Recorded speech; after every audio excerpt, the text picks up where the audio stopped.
Zustand is incredibly simple to get started with. It's unopinionated, but I'm going to show you my favorite best practices when using it that will help keep it simple and maintainable as your app grows. The first one is how to pronounce it. Zustand. Personally though, I'm in Zustand. If you don't know yet, Zustand is a state manager that makes global state effortless and only costs your bundle around a kilobyte. It really is the bare necessities for state management in React, but it's still powerful and allows you to enhance it with tools like Middlewares. To learn the best practices, we're going to need a Zustand store. If you haven't used Zustand before, these next 20 seconds are going to be everything you need to get started. First, we need to create a hook, use to do store. To do this, we use the create function from Zustand, which we immediately invoke with a state setter function inside. In here, we define our initial state. In my case, that's going to be an empty to do array and an isSubscribe boolean. Please go ahead and make that true. And then we have our set to do action that uses the setter to immutably update the state. With our new hook, any component can access and update this shared state, making it incredibly easy to manage our to-dos across our entire application without prop drilling, context overhead, or any providers. Now in the code that we just set up, I've already made a few mistakes according to my best practices. The first best practice is to only export custom hooks. Instead of using my use to do store hook to get the list of to-dos, instead I should create a new hook that encapsulates my selectors logic and then uses this hook where I need to get the to-dos. This makes it cleaner and also means I don't have to repeat myself everywhere that I need the to-dos list. And it means I only have one place to modify the code if I want to change this selector's logic. To enforce this, we're going to remove the export on the use to do store hook. This also ensures we can never accidentally subscribe to the entire store. You might think this code here is an efficient way to get the to-dos from the original hook. The problem is your component will now re-render on any state change, not just the to-dos, even if they didn't change. My next best practice is to use atomic stable selectors.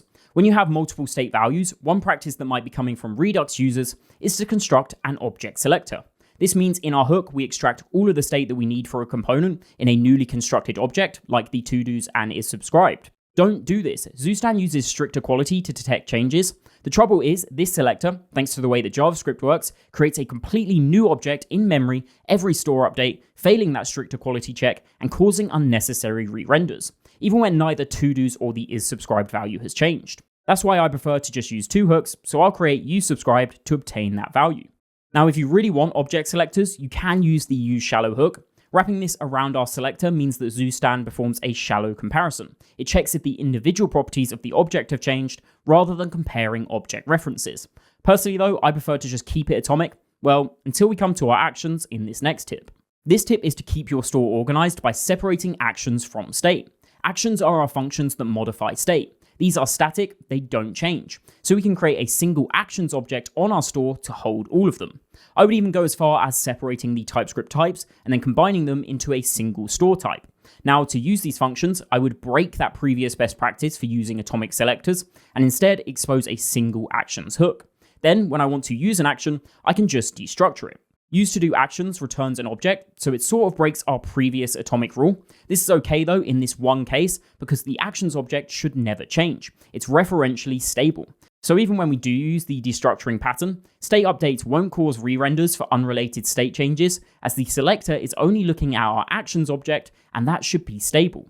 Overall, these tips just help keep things nice and clean. Talking of our actions, another tip is to ensure that actions are modeled as events. This is true of nearly every state manager. What this means is we don't simply make a set to-dos action and then perform our business logic in our components. Instead, we have the actions hold our business logic. So we have actions like add to do, remove to do, and toggle isSubscribed. There we go, my to-do store is cleaned up. What happens when my app grows though? Easy, just create another store. For the best experience, ensure all of your stores are small and focused. In this case, I probably wouldn't even store the isSubscribed value in the to-do store. I'd create a separate one. This keeps us organized, cuts down on errors from accidental re-renders, and makes testing easier. Now, there is a guide on having one store and utilizing separate slices instead. For a slice, you don't use the hook. You use the setter function inside of the hook. You create a few of these, and then we apply them to a single bound store. I personally just prefer separated stores. My final bonus tip is to look into middleware.